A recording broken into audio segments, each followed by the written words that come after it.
मैं कांग्रेस का बहुत सम्मान करता हूं, गांधी फैमिली का है भी सर। यदि मान लीजिए कि भारत का बंटवारा हो गया, नेहरू जी की देन है। तिब्बत से यदि हम जूझ रहे हैं, नेहरू जी की देन है। यदि चाइना हमारे पास आ गया, नेहरू जी की देन है।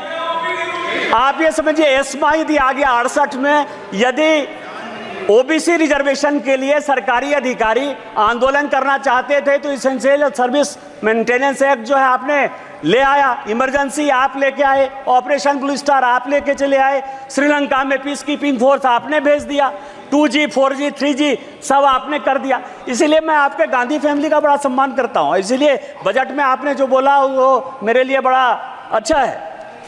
दूसरा सवाल ये है सर, इस बजट में सभापति महोदया, इस बजट में एक एंजल टैक्स जो है, हमने एंजल टैक्स खत्म किया 56(2). सभापति महोदया, ये सभापति महोदया 2012 में प्रणब मुखर्जी साहब ने एंजल टैक्स लगाया 56(2) 2012 में, और उसका कारण था, होता क्या था कि प्रणब बाबू और चिदंबरम के बीच में इतनी लड़ाई थी कि आप समझें कि वित्त मंत्री के ऑफिस और घर में बगिंग हो रहा था, बगिंग हो रहा था। वित्त मंत्री के ऑफिस में माने नहीं सकते, बजट पर चर्चा करिए। और इस चक्कर में ज्यादा बढ़िया बनने के चक्कर में, जितना बढ़िया बनने के चक्कर में उन्होंने एंजल टैक्स लगा दिया।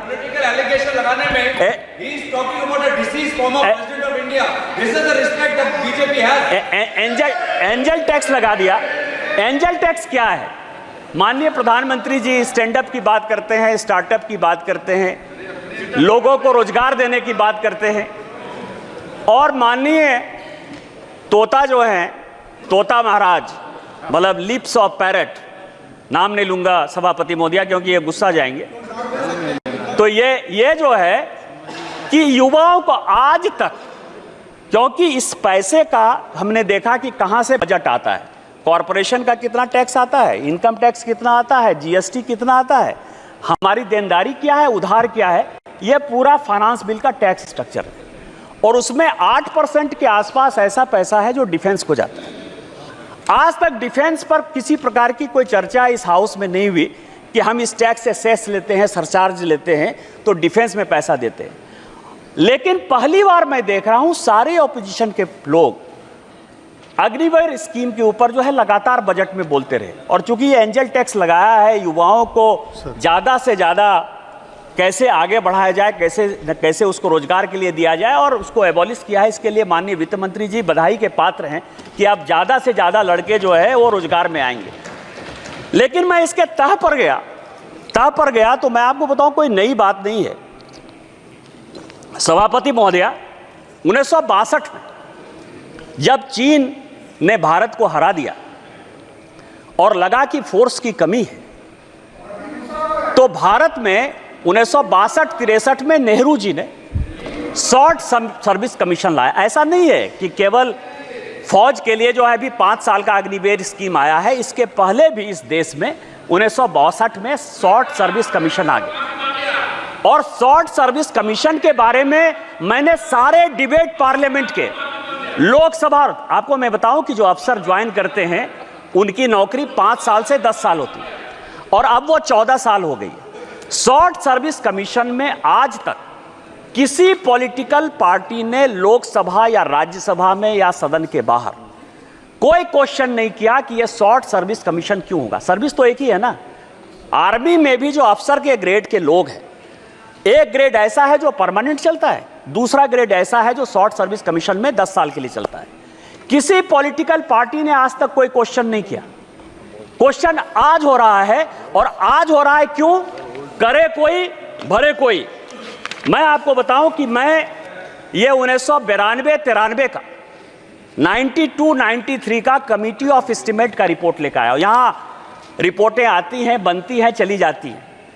आपको आश्चर्य होगा सभापति महोदय कि 1966, ये पूरे सदन और पूरे देश को जानने वाली बात है, रिपोर्ट से लेकर आया हूं मैं, कोई भारत सरकार का कोई कागज लेकर नहीं आया। 1966 में इंदिरा जी आर्मी के रिक्रूटमेंट पर सीलिंग लगा दी। ये सबके समय, और ये डिपोजिशन में सेक्रेटरी डिफेंस ने कमिटी ऑफ एस्टीमेट को हेड कांग्रेस पार्टी के मनोरंजन भक्त कर रहे थे, मैं नहीं कर रहा था। 66 में सीलिंग लग गई। सीलिंग लगने के बाद आप पूरे दुनिया को बताते हो कि हमारे यहां इतनी ही आर्मी रहेगी, इतनी ही नेवी रहेगी, इतनी ही एयरफोर्स रहेगी। आप सीलिंग लगा दो और आप हमको कहो कि अब इसका रिक्रूटमेंट कैसे होगा, आप यदि फोर्स को बढ़ाना चाहोगे। दूसरा, इस सीलिंग के बाद उसी कमेटी की रिपोर्ट है 1975 में और 1989 में, दो रिपोर्ट, दो कमेटी इन्होंने और बनाई कि आर्मी को यंग कैसे रखा जाए। और मैं आपको बताऊं, छोटा सा उदाहरण यह है कि शॉर्ट सर्विस कमीशन भी जब बनाया गया था, उस शॉर्ट सर्विस कमीशन में भी पूरे यूपीएससी में, राज्य में, सभी जगह रिजर्वेशन दिया गया था। और उसका प्रभाव यह था, सभापति महोदया, मैं आपके माध्यम से गौरव गोगोई को बताना चाहता हूं कि इस देश के जो होम सेक्रेटरी हुए वीके दुग्गल, वो भी एसएसबी के ही रिक्रूटमेंट थे, शॉर्ट सर्विस कमीशन से आए और उसके बाद वो आईएएस बने।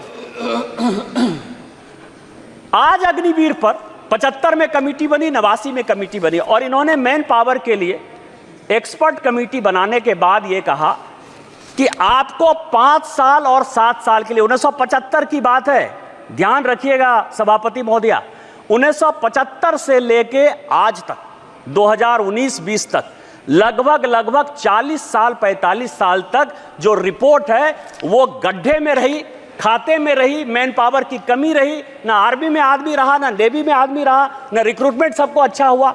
आज यदि वो रिपोर्ट आर्मी के कहने पर इंप्लीमेंट हो रही है तो आप युवाओं को देश के साथ जोड़ने के लिए काम कर रहे हो कि आप हमारे यहां अफगानिस्तान, बांग्लादेश, पाकिस्तान की जो स्थितियां हैं, जिस तरह से अराजकता हो रही है, जिस तरह से रिजर्वेशन के खिलाफ सारे लड़के रोड पर आ रहे हैं, उस तरह का रोड ला रहे हो। आप जनता को क्यों गुमराह कर रहे हो? यह दूसरा सवाल है जिसमें कि हम बच्चों को एंगल टैक्स लगा के, एंगल टैक्स खत्म करके, जिसमें बच्चों का कॉर्पोरेट टैक्स 18% करके बच्चों को हम रोजगार देना चाहते हैं, और आप उसमें अराजकता पैदा करना चाहते हो। तीसरा जो इंपॉर्टेंट पॉइंट है कि मैंने बहुत सुना A1, A2, मैं भी नाम नहीं लेना चाहता स्पीकर महोदया, हमारे ऊपर आरोप है कि हम 2 कॉर्पोरेट को मदद करते हैं। आपको बताऊं कि माननीय प्रधानमंत्री जी और वित्त मंत्री जी के डीबीटी स्कीम के पहले भारत में 1952 से भी एक डीबीटी स्कीम था, लाइसेंस परमिट कोटा राज का डीबीटी स्कीम था। डी से डालमिया, बी से बिरला, टी से टाटा, यही 3 ऐसे लोग थे, उसमें बजाज को भी जोड़ लीजिए, चौथा डीबीबीटी यदि करना हो तो। जूता सिलाई से चंडी पाठ तक इन्हीं लोगों को करना था। कार वो बनाएंगे, अखबार वो चलाएंगे, सीमेंट वो चलाएंगे, स्टील वो चलाएंगे। हमारी जब सरकार आई वो तो ट्रांसपेरेंसी से काम कर रही है। और ये जो कॉर्पोरेट है, मैं आपको ये बताऊं कि इस टैक्स का, ये जो 32 लाख 33 लाख करोड़ टैक्स आता है, इस टैक्स में ये जो 500 कंपनी जिसको ये गाली देने की बात करते हैं, क्योंकि भारत में सबका साथ, सबका विश्वास, सबका प्रयास, इसके आधार पर जब ये सरकार चलती है, तो आपके लिए बिजनेसमैन, आप रोटी खाने जाओ बहुत बढ़िया है, शादी में जाओ बहुत बढ़िया है, उनसे गिफ्ट लो बहुत बढ़िया है, उनके चुनाव में आपको चुनाव में पैसा दे बहुत बढ़िया है, लेकिन जब गाली देने की बात, ऐसा मैंने तो निकृष्ट विपक्ष ही नहीं देखा कभी सभापति महोदया, कि जो लेते भी हैं, खाते भी हैं और गाली भी देते हैं। हमारे लिए तो जैसे आम गरीब इंपॉर्टेंट है, वैसा ही दूसरा अमीर भी इंपॉर्टेंट है। और इसमें यदि आप देखें तो ये जो 2 कंपनियां हैं, ये 2 कंपनियां हैं, ये 2 कंपनियां लगभग 3 लाख करोड़ जो है। रूल्स किस रूल्स के तहत? Rule number mike ma'am, rule number 356। Now read the rule. Madam Speaker, you once reminded the member about speaking about the finance bill. 356 says that the Speaker, after having called the attention of the House to conduct of a member who persists in irrelevance or injurious repetition, either in one's own arguments or of the arguments used by other members in debate, may direct that the member to discontinue the speech. Honorable Chair once reminded the respected member about this. Sir, kindly in vote.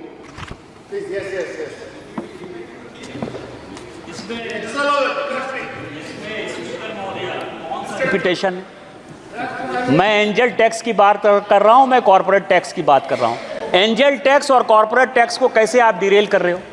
मैं ये कह रहा हूं कि जिस double A company को आप कह रहे हो वो 4 लाख करोड़ रुपया इस देश के किट्टी में दे रही है, जिसके कारण ये देश चल रहा है। आप क्या चाहते हो? कंपनी बंद हो जाए? आप क्या चाहते हो? बैंकों ने जो लाखों लाख करोड़ के जो है आपकी तरह जो फोनो बैंकिंग में वो बैंक बंद हो जाए? आप क्या चाहते हो कि आप चंदा भी खाओ, आप उनके शादी में भी जाओ और उसके बाद गाली देते रहो चूंकि वो डिफेंड करने वाले नहीं है? तो आप जो है ये काम करो। इस देश का कौन ऐसा पॉलिटिशियन है जो अंबानी के शादी में नहीं गया? कौन ऐसा आदमी है? इनके पार्टी के जो महासचिव हैं प्रियंका गांधी, क्या वो शादी में नहीं गई? क्या बात कर रहे हो आप?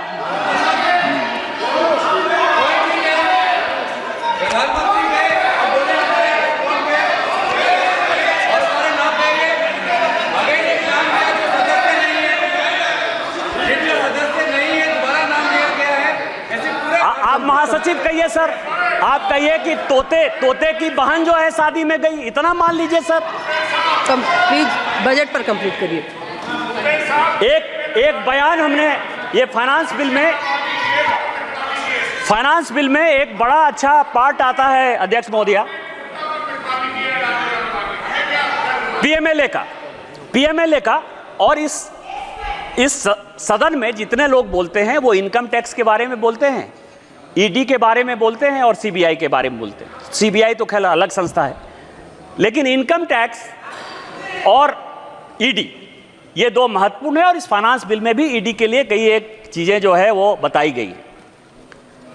अब आप ये बताइए सर महोदया कि 1988 में मैं जब तोते की लिप सर्विस की बात करता हूं तो बड़ा गुस्सा आता है, तोता तोता कहते हैं।